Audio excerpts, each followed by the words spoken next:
still maintain my militia rank, although we will discuss my military career during our War of Independence. And, well, let us just say, to preface, that it was not all that I hoped it would be. But life after the war has been very good indeed, hopefully for your family as much as mine. On the conclusion of the war and our independence, I found myself involved in local government, such as town meetings, also being a Freemason, originally of St. Andrew's Lodge, and then moving on to the Grand Lodge of Massachusetts, and trade as well returned. Of course, there were great difficulties after the war. Boston had suffered during our war, including my business, because I had been away.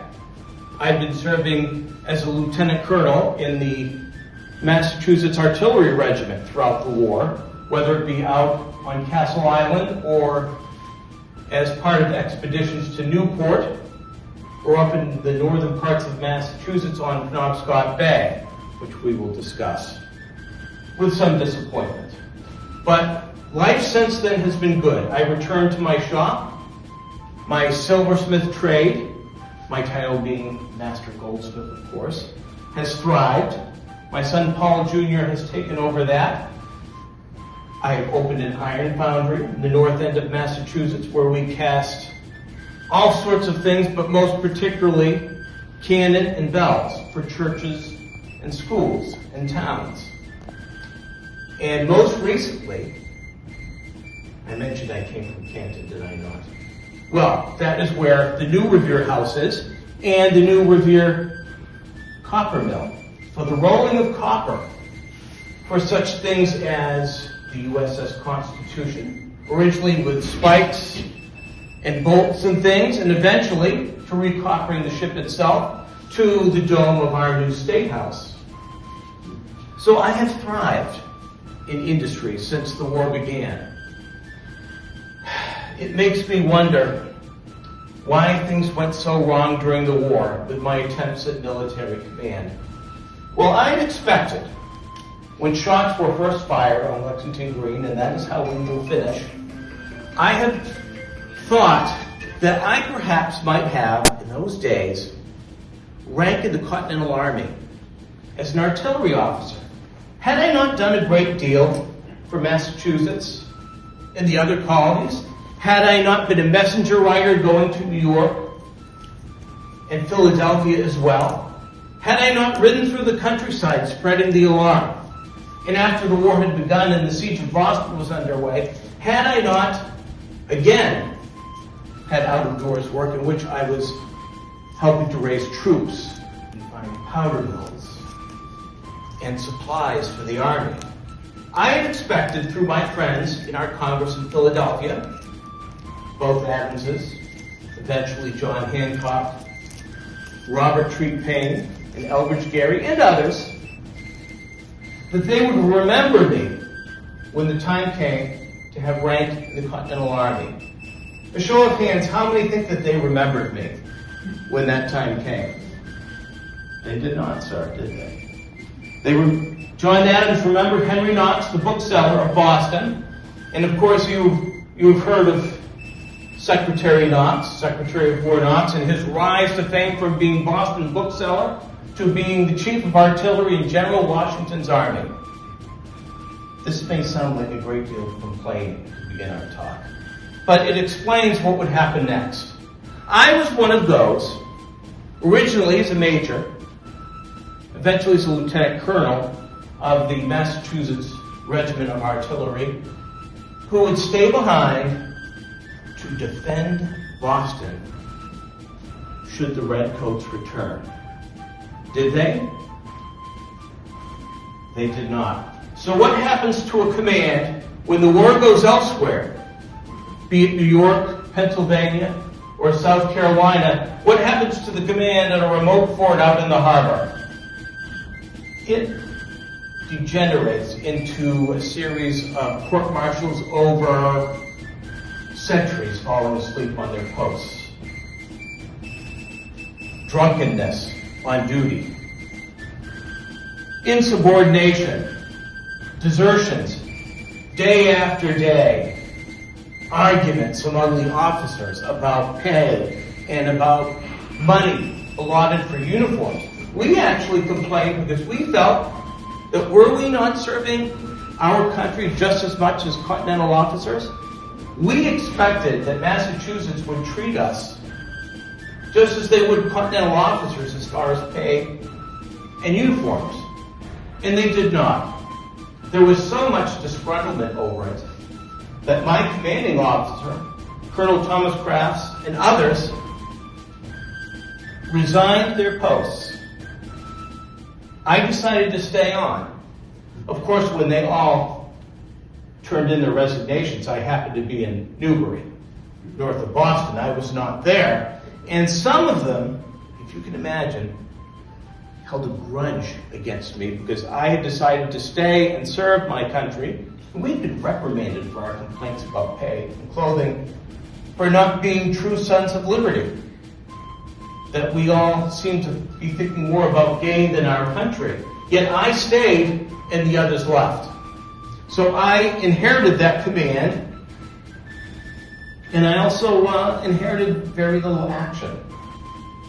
The only action I would see during the war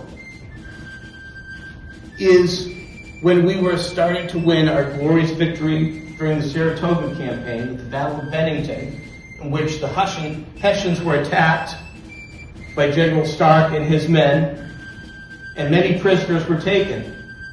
We escorted those prisoners from Worcester back to Boston. And that was in September of 1777, before the campaign was even over. We were told, given our orders, to march to Newport later that month to aid in the siege of Newport, which never materialized, so all we did was turn around at the end of the month and march back. And then the following year, we became involved in the second Newport campaign.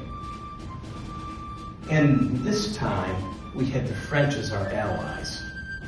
We thought that finally we would remove those rascals from Newport, so close to Boston, for our state and for Rhode Island as well. But a great storm hit that late summer and destroyed both the British and the French fleets. So there was poor General Sullivan with an army, including the Massachusetts Militia under General John Hancock. Colonel Crafts was still in the army at the time in the militia, and of course I was lieutenant colonel with our artillery. And we waited in vain for the French fleet to come back after it made its repairs. And it never did. Yet the British fleet, under Lord Howe, was able to make all of its repairs and come back. So now we had no fleet to combat the British fleet, and the garrison in Newport, the British garrison, could be supplied at will. So General Sullivan lifted the siege, and we all returned home, and I returned back to seizing ships as they sailed past the castle, court-martials for drunkenness, desertion, insubordination, and soldiers falling asleep on duty. Is everyone enjoying my story of my war years during our War of Independence? It will get worse. Because finally, at the end of July, the Massachusetts General Court decided to raise an army and a navy, Continental ships, Massachusetts Navy ships, Massachusetts Militia, to sail north to the northern part of Massachusetts along Penobscot Bay. Bagaduce was what we called the peninsula. Don't even ask me to pronounce the whole part of the name. A small garrison, really, under Brigadier General McLean. Scotsmen, mostly. Should have been very easy to have been taken. But once again, there was bickering among the commanders. Imagine that, Army and Navy officers arguing. Who could ever think of such a thing? Well, the naval forces were under Commodore Saltonstall, who we would find out upon arriving off the shores of Fort George did not want to move his beautiful continental ships, including the Warren, named after my dear departed friend, Dr. Joseph Warren. There he sat in the bay, eyeing a few vessels of the Royal Navy of Great Britain, and complaints among officers, one of whom had been in the artillery regiment in Massachusetts with me, a Major Todd, who was one of General Solomon Lovell's majors. General Lovell was in command of the land forces, and I knew him from the Newport campaigns. Well, General Lovell was rather timid as well. So one of the islands, Nautilus Island, was taken by the Marines. And then the next day, General Lovell ordered all of the forces to be landed on the beaches and to attack up the heights towards where Fort George was on the peninsula. I already saw dreadful consequences for what was going to happen. A third of our army, the Massachusetts Militia, no offense should be taken in this room, I seem to be good at that. Young boys and old men. The officers, perhaps, were not the best. The second in command, you might have heard of, was General Michale Wadsworth. Just think of the name Wadsworth, and it might be something that you know. Brigadier General Wadsworth. I was in command of the artillery, because by this time I was in command of them in Massachusetts after Colonel Crafts had resigned. And there started to be critiques of my performance. I seemed to be on board ship a lot. And when we finally landed, I seemed to be late for officers' meetings. Well, I discussed affairs with General Lovell without having to be at those meetings constantly. I had the artillery to consider. But on that first day, before any of that happened, I was accused of being too slow in putting the artillery in position. Yet my argument is that when we first landed and the Marines and the militia stormed those heights and attacked Fort George, they could have taken the fort easily with just a little bit of ambition on General Lovell's part. Yet he sat and waited. Whether they waited for the Navy to do something or us. The minute that campaign turned into a siege, we were lost with the army that we had. So there we sat, soldiers facing soldiers, skirmishes, Commodore Saltonstall and the Navy sitting out in the bay doing nothing, generals bickering, complaining about my performance when none of them did anything either, and bickering about the fact that I was late for officers' meetings. And my thought was that if we did not take that fort within the first 7 days, we should give up the business. So whenever it came to a vote to abandon the campaign after that, I put my hand up and said yes. We were wasting time. And all the time, we were looking at our watches. It was giving more time for a relief naval squadron to come from New York for the British, which it did, and caught our fleet unprepared. Just on the very day that Commodore Saltonstall decided he was indeed going to attack, they arrived and scattered our naval forces, and all of our troops were scattered because of that. So we all had to shift for ourselves, and this is where the accusations started. First, of course, from men such as Major Todd and Lieutenant Carnes of the Marines was my supposed incompetence with the artillery.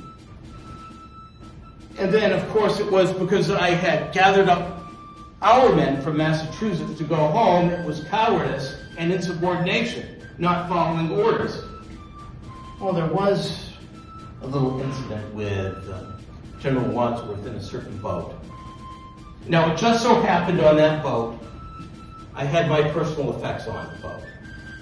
And in an imperious manner, General Wadsworth pointed at me and demanded the boat. He put me out a little. I do have a temper, is it not so? I told him he had no right to command me. I see your faces. It was insubordination. And I was wrong. But to make up for those matters, I eventually sent the boat over. And then they said that I took our men from Massachusetts away without orders. Had you been there? Was anyone there involved in that campaign? Any of you gentlemen in the audience? If you were, you would remember how scattered our forces were. I could not find an officer. I could not find General Lovell. I could not find General Wadsworth or anyone to direct. So I did what any man would do. I gathered up our men and I got them home. And I had to face charges when I returned. Charges of cowardice and insubordination. And my performance was also rated subpar. All of these charges, though, eventually, not at that time I was censured for my behavior in 1779, but in 1782, because I demanded a court-martial because they besmirched my honor. I demanded a court-martial, and I was cleared of all charges. And the censure was lifted. I was under house arrest when I got home. Cleared of all charges. Censure was lifted, and I could get on with my life. It is late, is it not? I must return home. Well, return to camp and maybe Boston tomorrow. We shall see what business asks. And all of you have to return to your homes as well. But I thank you for your attention and allowing me to tell my story this evening. And with that, I thank you all very much.